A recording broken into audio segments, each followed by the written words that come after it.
Isang magandang buhay mga kagulay. Welcome po uli sa ating tag price update ng mga sariwang gulay dito po sa ating Kabanatuan Vegetable Trading Center, Palengke ng Sangitan. Samahan niyo po uli akong mag-price tag ng mga sariwang gulay dito sa ating bagsakan para meron po tayong idea, basihan sa mga gulay na dumadagsa dito araw-araw na ating pong magagamit pag tayo po ay mamalengke dito sa ating bagsakan. Unahin po natin sa ating tag price ang sinigang. Ang siling panigang po ay nasa 20 hanggang 25 pesos po ang isang kilo. Sa talong na domino naman po ay nasa 15 hanggang 20 pesos po per kilo ang asking price. Sa kamatis po natin ay nasa 20, 23, 24. Medyo umangat po yung kamatis ngayong araw na ito. Di lang natin alam kung magtutuloy-tuloy yan. Sa ating pong supiyang kalabasa, nasa 30 hanggang 35 ang isang kilo. Sa atin naman pong pechay at mustasa ay nasa 15 pesos po ang per kilo ng pechay, mustasa 40 pesos ang isang kilo. Sa ating mais po, yung ating dilaw, 14 hanggang 15 pesos po per kilo. At yung ating puti, ganun pa rin po, 30 pesos per kilo or 300 pesos per bundle. Sa ating siling panigang naman po, walang pagbabago, nasa 20 hanggang 25 po ang isang kilo at ang ating beans po ay nasa 60 hanggang 80 pesos po ang isang kilo. Local na beans po yan ha. Sa ating sitaw naman po ay nasa 80, 100, 110. Isang big kiss. Medyo bumaba po ang ating sitaw ngayon. Sa ating ampalayang bonito ay nasa 45 pesos po ang isang kilo or 450 isang bundle. Sa ating panigang po, nasa 20 hanggang 25 ang isang kilo. At ang ating okra po ay nasa 60 hanggang 70 pesos po ang isang kilo ng okra. At ang ating naman pong upo, permis po siya sa 150 isang bundle. Sa ating sigarilyas po, nananatili po siya sa 100 pesos po yung magandang sigarilyas sa isang kilo. Pero meron din pong 70, 80. Sa ampalaya po nating haba, yung mga mistisa, nasa 70 hanggang 70 pesos po ang isang kilo. Ayan po yung ampalaya, magaganda yung ampalaya.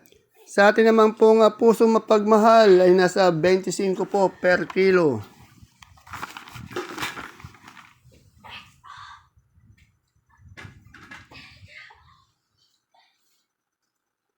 At yung sa ating mga gabi po, yung galyang natin na puti at pula, nasa 30 pesos po isang kilo. At yung ating sinibuyas, nasa 75 pesos isang kilo. Sa ating pechay nga po, nasa 15 pesos hanggang 20 pesos po ang isang kilo. At yung ating mustasa, katulad ng sinabi ko, nasa 35 hanggang 40 pesos isang kilo. At yung ating pipinong puti po, nasa 350 po ang isang bundle or 35 isang kilo. Sa ating saluyot po, nasa 25 po ang isang tali. Yung talbos ng kamote ay 8 pesos. Medyo permis na yung kamote sa 8. At sa ating mga kamote po, yung ating pong Taiwan Sea na pang mall, 50 pesos po. At yung ating ube nasa 45, yung ating dilaw nasa 38, at yung ating puti ay nasa 35 pesos per kilo. Sa ating beans naman po ay nasa 60 hanggang 80 pesos po ang isang kilo.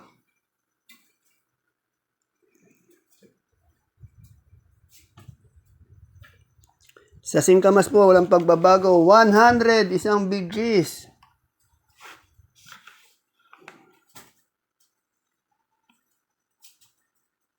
Sa ating mani, ganun pa rin po, 75 pesos po isang kilo. medyo malalaki po, matataba yung laman ng mani. Kaya masarap kutkutin. Sa ating luya po, pinakamagandang luya nasa 90 quality po yun. Pero meron din po tayong 75, 80 yung mga good na luya. At yung dilaw na luya po natin ay nasa 60 pesos po ang isang kilo. Sa sampalok naman po, umangat nasa 45, pumuputok. Isang kilo, 450 isang bundle. At ang ating lasuna naman po ay nasa 40 pesos isang kilo or 400 isang bundle. Sa ating supremang kalabasa, ganun pa rin po siya, nasa 48 ang malaki, 46 po yung medium, 43 po yung small. Medyo maganda pa rin po yung presyo ng ating supremang kalabasa. Sa talong po ay nasa 25 hanggang 30 pesos po isang kilo. At yung ating alugbati, isang bundle po 400 pesos.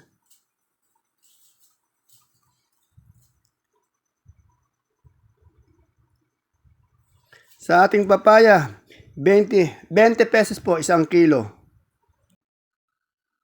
Sa atin naman pong siling sultan, ganun pa rin, mataas pa rin po siya. Angat 180 hanggang 200 pesos po ang isang kilo o 2,000 po isang bundle. Mataas yung sultan. Yung ating panigang, hindi siya nagbabago, nasa 20 hanggang 25 per kilo. At siyempre yung ating siling Taiwan, steady pa rin po siya sa presyong 75 pesos per kilo or 750 isang bundle. Puro asking price lamang po yung binabanggit natin na hindi pa po yan ang final price. Ang atin naman pong patolang kinis ay nasa 40 pesos po ang isang kilo.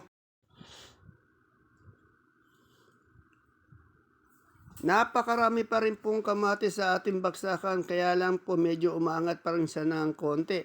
Nasa 20, 23, 24 po ang isang kilo.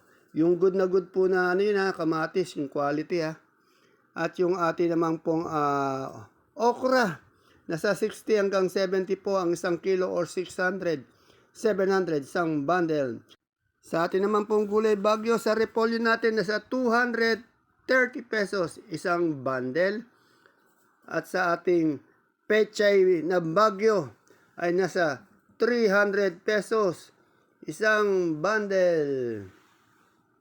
Sa ating sayote, medyo umangat yung sayote natin ay nasa 350 pesos isang bundle. At yung ating carrots na maganda, mataba, malaki, medyo bumaba ng konti, nasa 1,250 pesos isang bundle or 10 kilos. Lahat po ng bundle na yan, 10 kilos po yan Sa ating patatas po ay nasa 650 pesos isang bundle.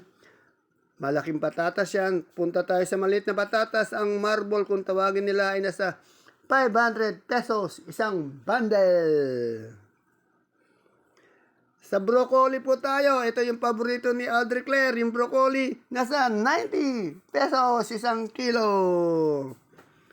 At yung ating cauliflower po ay nasa 80 pesos isang kilo. Sa ating pong sitsaro ay nasa 180 pesos isang kilo. Medyo bumaba po yung sitsaro natin. At sa atin naman pong leeks ay nasa 140 pesos isang kilo. At yung ating celery po ay nasa 100 pesos isang kilo.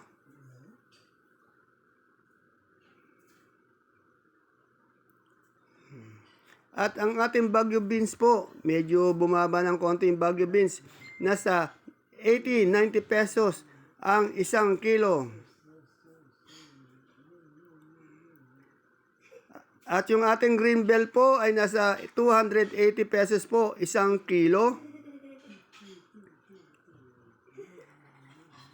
At yung ating red bell po, ganun din po, 280 pesos isang kilo.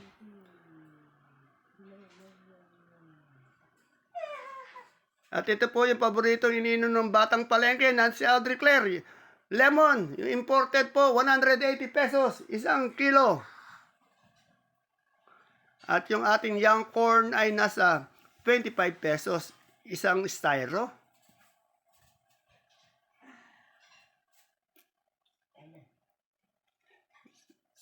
Sa ating lettuce po, yung ating green leaf o yung green eyes, 100 pesos, isang kilo. Yung lettuce natin romaine, 100, isang kilo. At yung ating pak choy po, nasa 100 pesos, isang kilo. Ayan po, romaine lang po at green leaf lang meron tayo. Wala po tayong iceberg o yung lettuce na bilog. 100 po yan pareho. Punta naman po tayo sa ating mga sibuyas at bawang sa ating bagsakan. Simulan po natin sa ating sibuyas na puti. Yung malaki po, isang bundle po niyan ay nasa 10 kilo. Yung malaki po natin sibuyas na puti ay nasa 350 po. Yung good naman ay nasa 320 ang isang bundle. Sa pula po ay nasa 450 po yung big. Yung good naman po ay nasa 500 pesos isang buriki or 10 kilos din po yung pula. Sa ating munggo po, tumaas 3,200 ang isang sako or 25 kilos. At sa atin naman pong bawang super white po, nasa 520 po yung 5 kilo. At yung sa ating kanso, yung malaki po, 450 po. At yung small po, 430 po. Isang bag or 5 kilos. Ayan po yung ating mga gulay bagyo sa ating bagsakan. Ayan po mga kapalengke, mga kagulay, ang ating pinaka-latest price tag update ng mga sariwang gulay na dumadagsa dito sa ating bagsakan araw-araw. Sana po mapanood nyo itong ating tag price update sa umaga bago po tayo pumunta sa ating bagsakan para meron po tayong basihan na magagamit sa mga presyo ng gulay na ating makikita dito po sa ating bagsakan. See you po again tomorrow sa ating next tag price update. Bye-bye!